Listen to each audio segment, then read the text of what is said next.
Góðan daginn. Gott að fá að vera hérna og með glöðu fólki.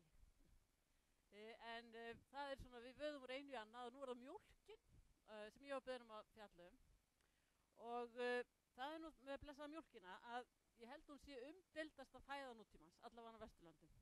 Það er sko, allir hafa skoðun á mjólkinni og það er ýmist verið að dása manna sem þessa óskaplega hollu og yndislegu fæðu og næringaríku, eða þá hún er fordæmd sem sjúkdómsvaldur og það er voðalega fáir sem eru einhvern veginn hlutlausir í þessu öllu saman. En hún er náttúrulega, þetta er svolítið sérstakur matur, mjólkina, því að hún er náttúrulega sér útbúin bara frá náttúrunnar hendi til þess að stuðla að vexti ungviðis og hjá spendýrum að sjálfsögðu og bara sér hönnuð í það. Og hún hefur svona frá aldaauðlega verið fyrst og fremst fæða barna, sérstaklega á Vesturlöndum. En hérna á Íslandi eins og á Norðurlöndum yfirleitt að þá hefur mjólkin eins og verið meira í almennri svona almenn neysluvara, fólk hefur drukkið mjólk, fullorðnir líka. Það hafa ekkert mjög margar þjóðir raunar nota mjólkina þannig.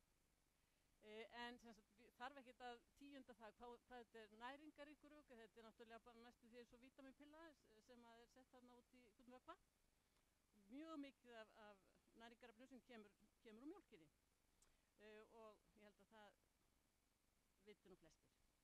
En svo er hún nefnilega fyrir utan það, hvað hún er næringarík, þá er þetta svona flókin vökvi, við getum sagt þetta er svona lífvirkur vökvi. Þegar unga barnið til dæmis fær móðurmjólkin, þá er ekki bara að fá næringarefni, það er að fá alls konar önnur efni sem hafa áhrif á líkamann. Og í mjólkinni eru efni sem eru vaxtarþættir. Það eru þannig að mjólk, þegar maður drekkur mjólk eða neytir mjólkur, að þá hvetur hún til vaxtar umfram það bara hvað hún er næringarík. Það er ekki bara næringarefnin í mjólkinni sem eru að hvetja til vaxtar og frumuskiptinga, heldur líka ákveðin efni bara í mjólkinni. Og þar eru efni eins og hormónar eins og það heitir insulin-like growth factor 1, IGF-1 og estrogen í mjólkinni sem að hvetja til vaxtar og það er bara eðlilega vegna þess að börninni og ungviðið á að vaxa svo hratt. Og það sem er með þarna eins og þetta IGF-1, að þetta efni, að það örvar frumuskipting, það heitir mitogen, það bara örvar frumu til þess að skipta sér. Og þetta efni er í mjólkinni og það er ekki bara það að sé í mjólkinni og hvetji þessuna frumur til þess að skipta sér, heldur er það líka þannig að þegar við drekkum mjólk, að þá myndar okkar eigin líkami meira af þessum efnum. Svoleiðis að það er sem sagt, mjólkin hvetur til vaxtar. Og þetta er eitt af því sem að svona menn hafa að segja, krabbamein er náttúrulega það frumur að skipta sér og það er kannski mjög líklegt þá að mjólkin sé eitthvað að gera eitthvað sérstakt þarna til þess að hvetja til krabbamein og þetta hefur kannski verið aðal orsökin fyrir því að menn hafa grunað mjólkina þarna græsku. Mjólkurneysla hefur verið tengd við mjög marga heilsuþætti og þarna í sambandi við beinþynningu til að vernda gegn henni, efnaskipta við það er sykursýki, hjarta- og æðasjúkdómum og krabbameinum og þetta er alltaf til og frá og stundum að vernda og stundum ekki, þannig að þetta er svolítið rétt eins og Helgi var að segja, þá var þetta mjög flókið fyrir fólk þarna þegar að fara að taka þetta allt saman. En í sambandi við mjólkina, sem við erum hérna að fjalla sérstaklega, og krabbameinin, að þá hafa verið skrifaðar mjög vinsælar bækur, það er skrifað bækur mjólk og krabbamein sem hafa fengið óskaplega mikil athygli, sérstaklega prófessor Jane Plant sem hefur skrifað bækur, hún er komið hingað til Íslands líka og haldið erindi og þessa hluti, krabbamein og mjólk. Hún er prófessor, en hún er ekki prófessor í læknisfræði eða heilbrigðisvísindum heldur í jarðvísindum.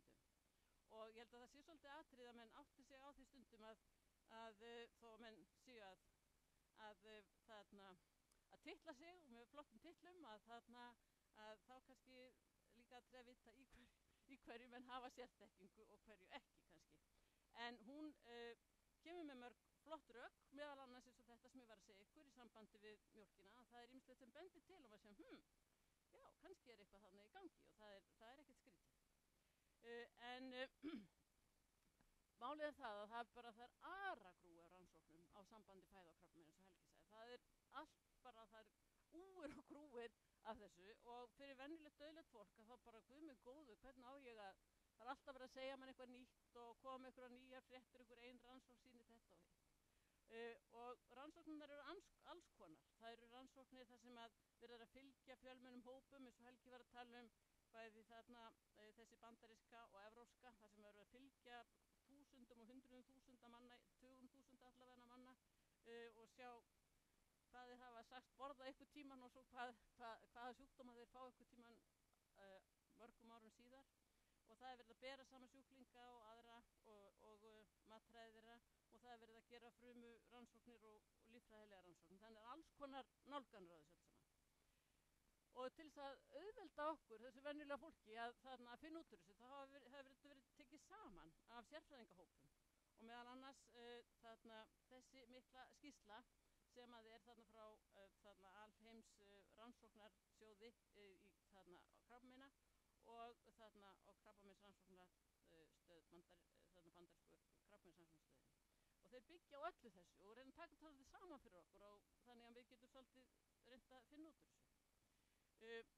Og ég ætla aðeins að fara í þetta og það hefur reyna að koma framhaldsskýrsla af því líka og svo líka nýja rannsóknir þarna á þessari EPIC-rannsókn sem Helgi talaði líka áðan sem hefur nýlega verið birt.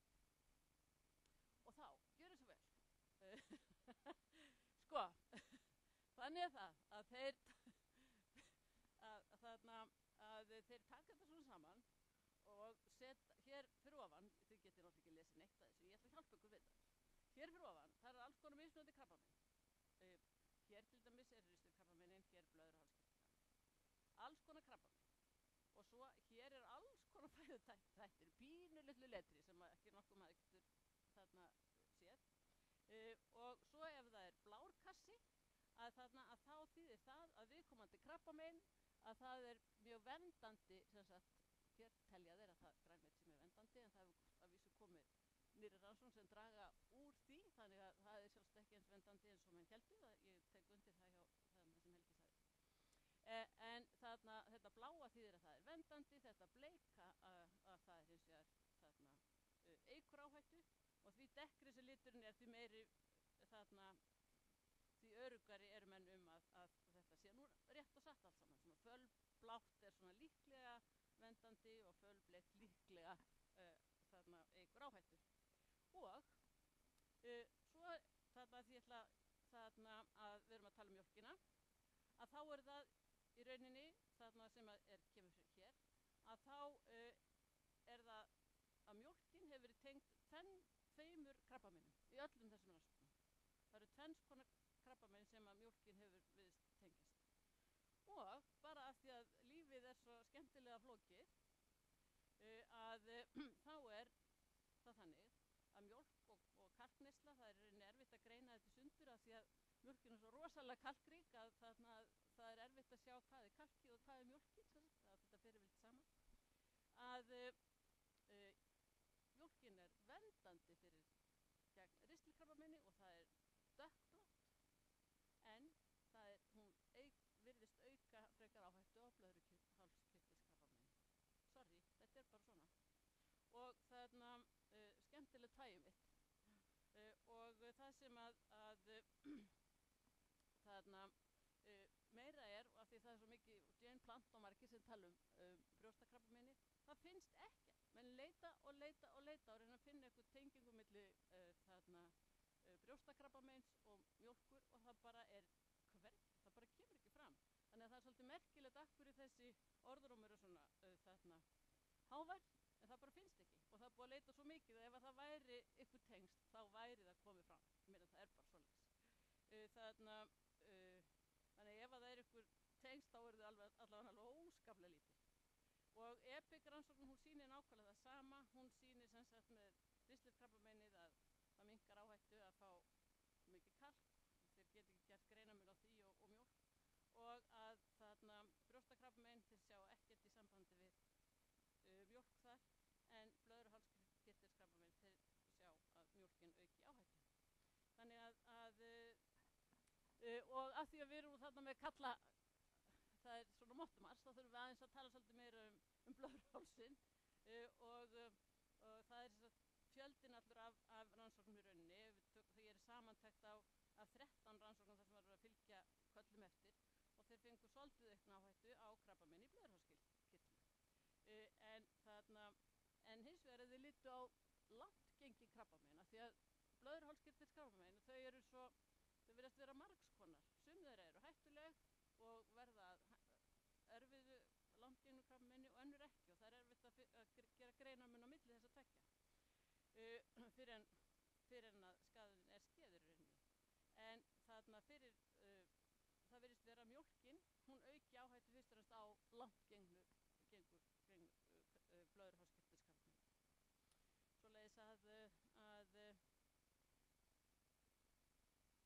það hefur orðið mjög mikið aukning á blöðruhálskirtilskrabbameinum á Íslandi sem hefur getað greint, en hins vegar er dánatíðnin mjög lítið aukin, þannig að þeir eru að finna fleiri og kannski fyrst og fremst finna krabbamein sem eru ekki langt gengin eða hættuleg og þá kannski ekki tengd mjólkurneyslu. Brjóstakrabbamein, þau hafa aðeins aukist en þau hafa líka aukist en dánatíðnin ekki og það sem ég ætlaði bara að sýna hér í sambandi við mjólkina, að á sama tíma og þessi krabbamein hafa verið aukast, þá hefur mjólkurneyslan alveg húrra niður. Það er þessi bláa lína þarna og þannig að meðan að þessi krabbamein sem að sumir hafa verið að tengja við eins og blöðruhálskirtilskrabbameini, að þarna það er tengt mjólk, að þá svo sannarlega hefur mjólkurneyslan húrra niður, þannig að hún á varla þátt í þessari aukningu. Það væri mjög erfitt að segja. En það er eitt sem ég vil aðeins segja áður en ég hætti, og það er að þarna áhugavert nefnilega, því flestar þessar rannsóknir, þeir eru náttúrulega að skoða fullorðið fólk og þarna hvað þau borða, hvernig það haga sér og hvað kemur fyrir það. En hvað við gerðum í æsku getur verið áhugavert og það er ekkert voðalega margar rannsóknir á því. Til dæmis mataræðin okkar í æsku. Af hverju miklu leyti erum við að prógrammera okkur þegar við erum ung fyrir það sem kemur fyrir okkur síðar. Og ég meina það er erfitt að gera, það takur svo langan tíma svona rannsóknir. En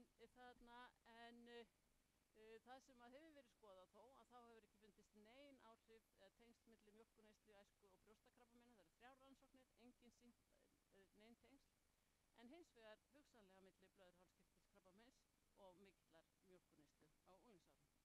Svoleiðis að það er sem sagt bara allt gott í hóf og þarna eins og vorum að segja og þá með þetta, mjólk er góð, þetta er slagorðið bara, að þá getum við sagt að það er rauninni flest sem bendir til þess að mikil neysla á mjólk auki líkur á hættulegum krabbameinum blöðruhálskirtils. Við verðum bara að segja það. En það hefur ekki fundið nein staðfesting nokkuð tíma á því að það sé mjólk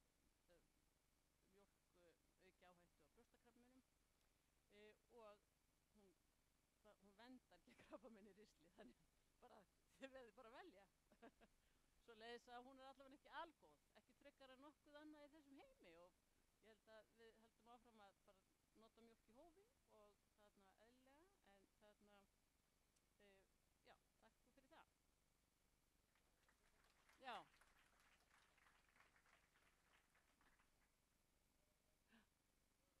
Já. Já. Já.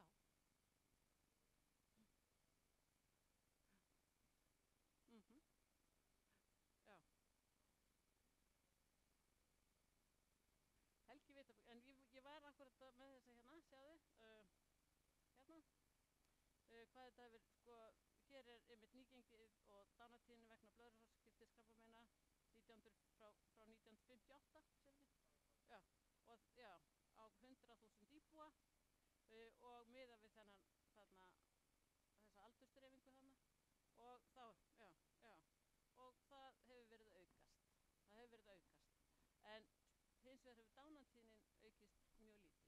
Þannig að það er eitthvað kannski vegna þess að við erum að þyngjast, hreyfum okkur ekki nóg, guðum að vita, og það er mjög áhugaverðar einmitt rannsóknir á blöðruhálskirtilskrabbameinum og einmitt hreyfingu, líkamsþyngd og svo framvegis.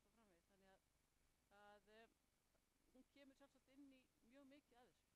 Og það er eitt með mjólkina, til dæmis hér á Íslandi, við erum nú að gera rannsóknum á þessu, mjólk og blöðruhálskirtilskrabbameini hér á Íslandi,